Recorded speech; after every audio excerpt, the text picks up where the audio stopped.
There. Thank you for joining us on Acnn News on the Hour. Here are the stories we are tracking right now.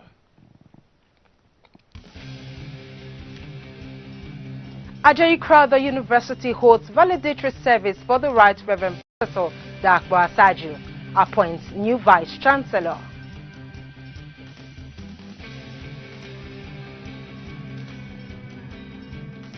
Bishop Anglican Diocese of Amechi, the Right Reverend Ifemika commissions as the worst enemies of Nigeria.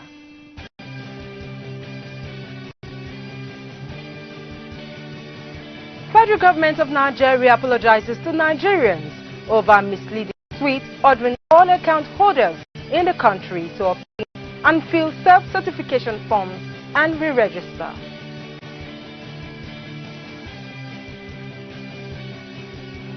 And with less than 2 weeks before their first debate, Joe Biden claims he could unite the country, cast the United States as unsafe under President Donald Trump.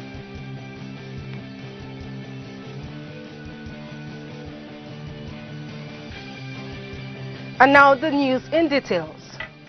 The Dean Faculty of Humanities, Ajayi Crowther University, and immediate past Archbishop of Ondo Province, Church of Nigeria Anglican Communion, the Most Reverend Professor George Lashe-Bikon, has described the Vice Chancellor of Ajayi Crowther University, the Right Reverend Professor Dakbo Asaju, as a very humble man who gave his all to the university. He said the Vice Chancellor tended after the affairs of the university as a man would tend to his personal enterprise to ensure that it was a success.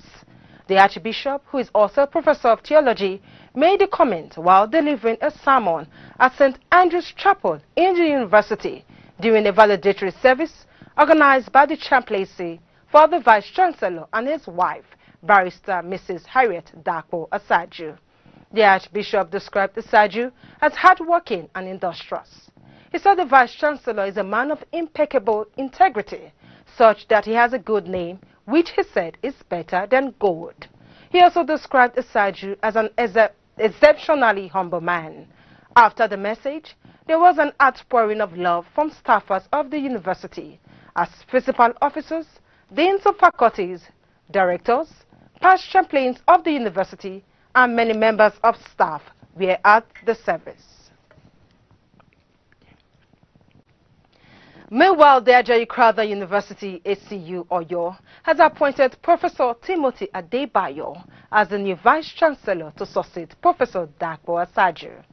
The legal luminary and the Pro-Chancellor of Ajayi Crowther University Oyo, Chief Wole Olanipekun-San, unveiled the new Vice Chancellor in Oyo during the university's council meeting held at the permanent site of the university, located at Oyo Ogbomosho Road. Professor Adebayo is a former Deputy Vice Chancellor of Ladoke Akintola University of Technology, Lautech, Ogbomosho. He is the fourth Vice Chancellor of the university.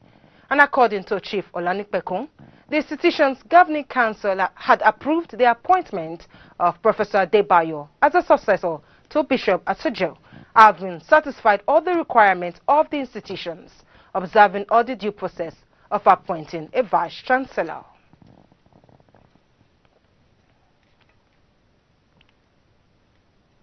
And still in Oyo, a professor in Ajayi Crowther University Oyo, Professor Gaius Okwezuzu, has called for a review of the Nigerian Constitution to make environmental degradation punishable by law.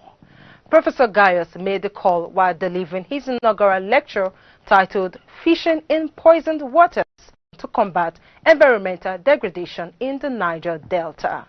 He said it had become glaring that the traditional common law thoughts and the constitution of the country have not produced the desired results in protecting the environment, especially in the Niger Delta.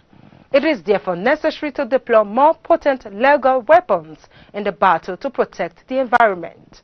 He called on the Nigerian government to summon the political will to deal with the challenge of oil spill and also implement the law on gas flaring, which is long overdue, bearing in mind its extremely dangerous effects on the people and the environment, and also suggested that the right to protect the environment should be moved from Chapter 2 of the 1999 Constitution to Chapter 4 in order to make it enforceable, recommending that the constitution should be amended accordingly.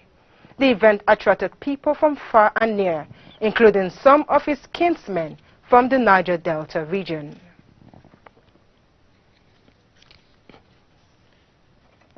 We are crossing over to Anambra State as the Bishop of Anglican Diocese, Amechi, His Lordship, the Right Reverend Ephraim Ikako, has described politicians as the worst enemies of Nigeria. Bishop Ikako made this assertion while delivering his opening charge at the 2020 edition of the Wailing Women Prayer Summit going on at the Cathedral of St. Andrew, Amechi, in Inewi South local government area of Anambra State. In his opening charge, titled The Battle Requirement, Bishop Ikako lamented the sorry situation in Nigeria, ranging from shattered economy to disjointed education and other critical sectors of the Nigerian society.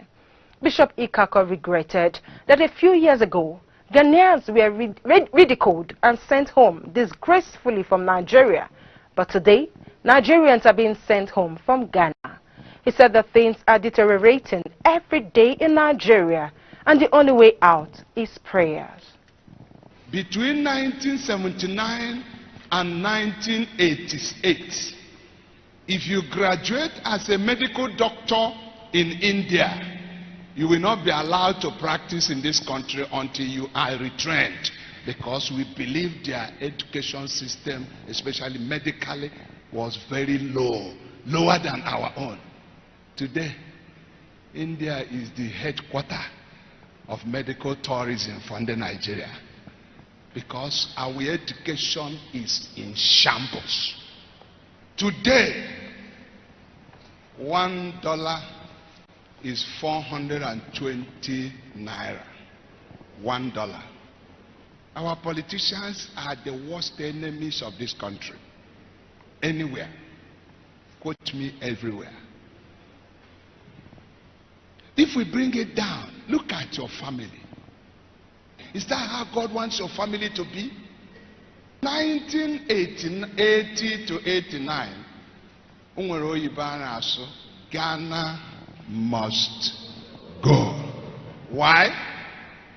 We felt we were bigger than them. We were more economically viable than them.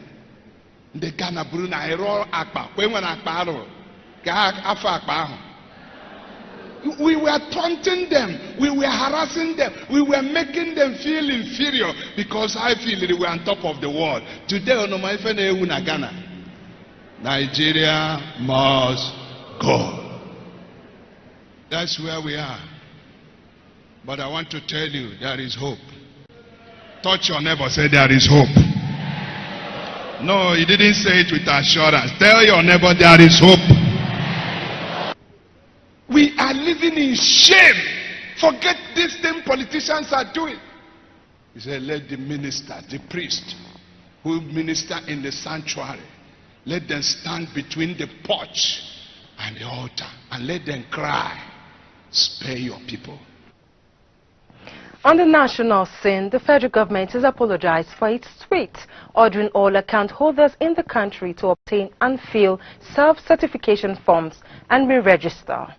Recall that in a directive contained in a series of tweets on Thursday, the federal government said each account holder must submit the filled forms in their respective financial institutions. In another tweet on Friday morning, the federal government acknowledged that its earlier tweets were misleading, saying the message contained in the @FRS Nigeria notice does not apply to everybody. FRS on its official handle @FRS Nigeria, however, clarified the information, noting that the directive was for reportable persons with accounts in reportable financial institutions.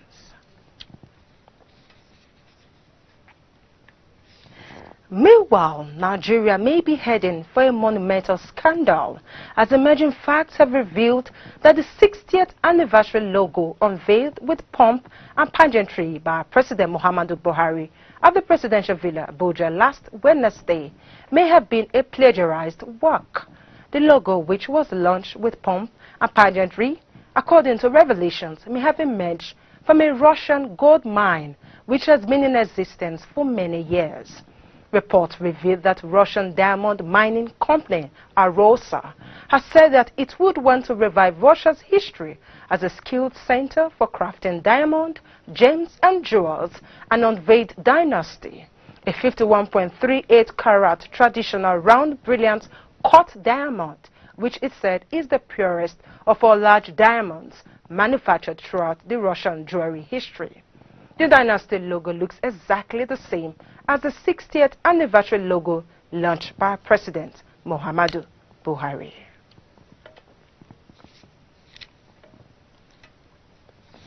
And coming up on Acnn News, Bayern Munich confirms Thiago Alcantara moving to Liverpool.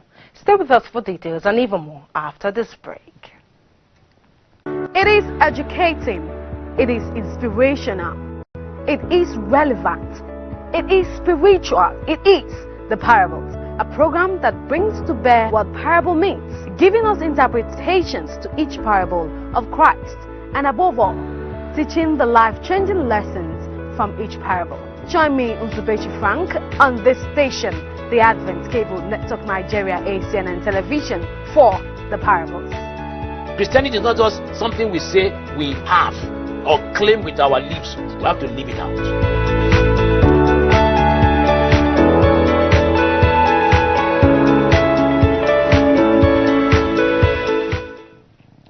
Thank you for staying tuned. If you're just joining us, you're watching the news on Acnn. For more on our top stories, please visit our website at acnntv.com or social media platforms on facebook.com or youtube.com/ACNN-TV. To be up to date with our news and other programs, download the VM Africa app from Android and iOS stores. And you can also advertise your goods and services on ACNN-TV. Ahead of the Ondo State governorship election, the Independent National Electoral Commission, INEC, has announced the opening of a special link for the registration of additional National Youth Service Corps NYC members as ad hoc staff for Ondo State governorship election. The Commission disclosed this in a statement issued by Mr. Festus Okoye, National Commissioner and Chairman, Information and Voter Education Committee, after its meeting in Abuja. Okoye said that as a result of the disruption of normal processes in the electoral process occasioned by the outbreak of COVID-19 pandemic, INEC could not get the full complement of the NYC members required as ad hoc staff for the election. And on the foreign scene, Joe Biden claimed he could unite the country during a CNN town hall less than 2 weeks before their first debate, casting the United States as unsafe under President Donald Trump. The town hall was held as a drive-in, underscoring the unprecedented final months of campaigning after the coronavirus pandemic led Biden's campaign to call off public rallies where supporters gathered indoors. Biden and CNN's moderator, Anderson Cooper, stood on stage and questioners parked their cars around them and approached microphones near the stage to ask questions. During the event, the Democratic presidential nominee mocked Trump's claims that electing Biden would lead to widespread violence and chaos in the streets of America, and particularly the suburbs, and he hyped his own ability to unify the country, pointing to his record as a senator and saying he never questions his political opponents' motives. I will make it clear what is needed to be done. I cannot mandate people wearing masks, but we've just been told if we should expect another 215,000 dead by January. But if we wore masks, we'd save 100,000 of those lives, doing nothing but that. We have to make sure we lay out to the American people the truth, tell them the truth. And I would make sure that I would call every governor in the country into the White House, say, you should be putting mandates out. And if they don't, I'd call the mayors in there. You can save lives. And we should be providing for the PPE, the protective gear that is needed. Look, you know what recently happened? It should be about the American people, and they're in trouble. And if we don't do it, and by the way, his own CDC director contradicted him recently.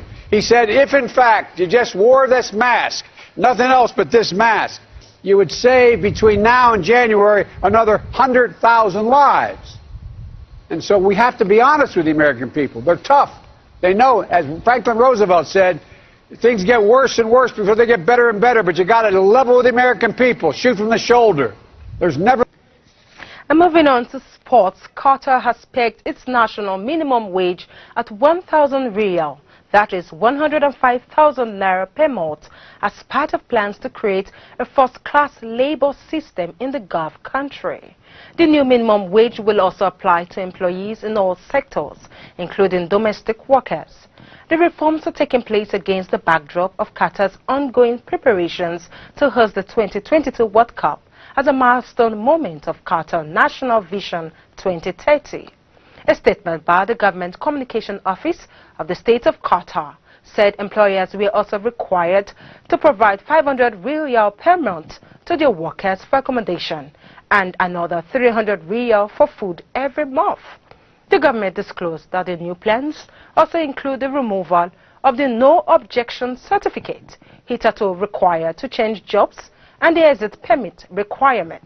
The new minimum wage, according to the statement, will be one of the highest in the developing world, far exceeding the equivalent rates in the origin countries of almost all migrant workers in Qatar.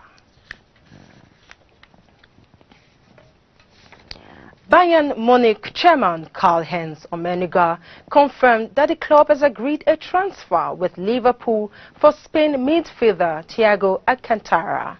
It is understood Liverpool will pay an initial fee of £20 million, that is $26 million, for the player, who has 1 year remaining on his contract at European champions Bayern, with more to follow in add-ons.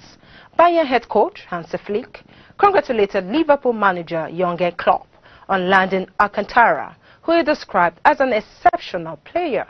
Thiago, who is 29, had a year left on his contract at Bayern and had stalled over signing an extension.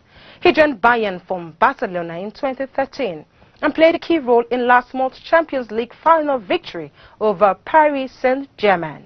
Liverpool, however, have decided to make their move for Thiago, now with Manchester United, also reportedly chasing the signature of the Spanish playmaker. He would be Liverpool's second signing of the summer transfer window.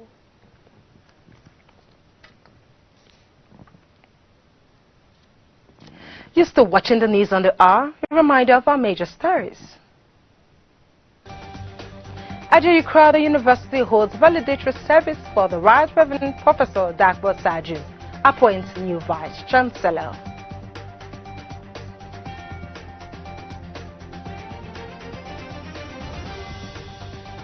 Bishop Anglican Diocese of Amechi, the Right Reverend Ifemi Kako, describes politicians as the worst enemies of Nigeria. Federal government of Nigeria apologizes to Nigerians over misleading tweet ordering all account holders in the country to obtain and fill self-certification forms and re-register. And with less than 2 weeks before their first debate, Joe Biden claims he could unite the country, cast the United States as unsafe under President Donald Trump.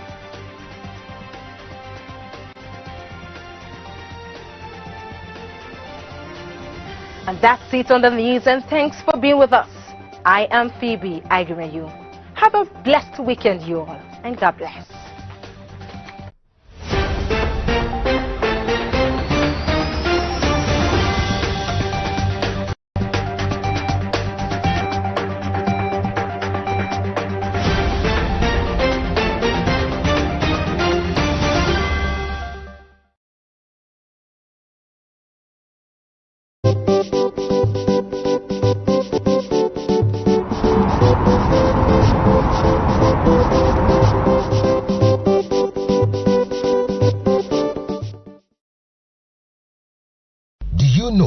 Wearing a face mask in public will help to contain the spread of COVID-19 by preventing the transfer of the microdroplet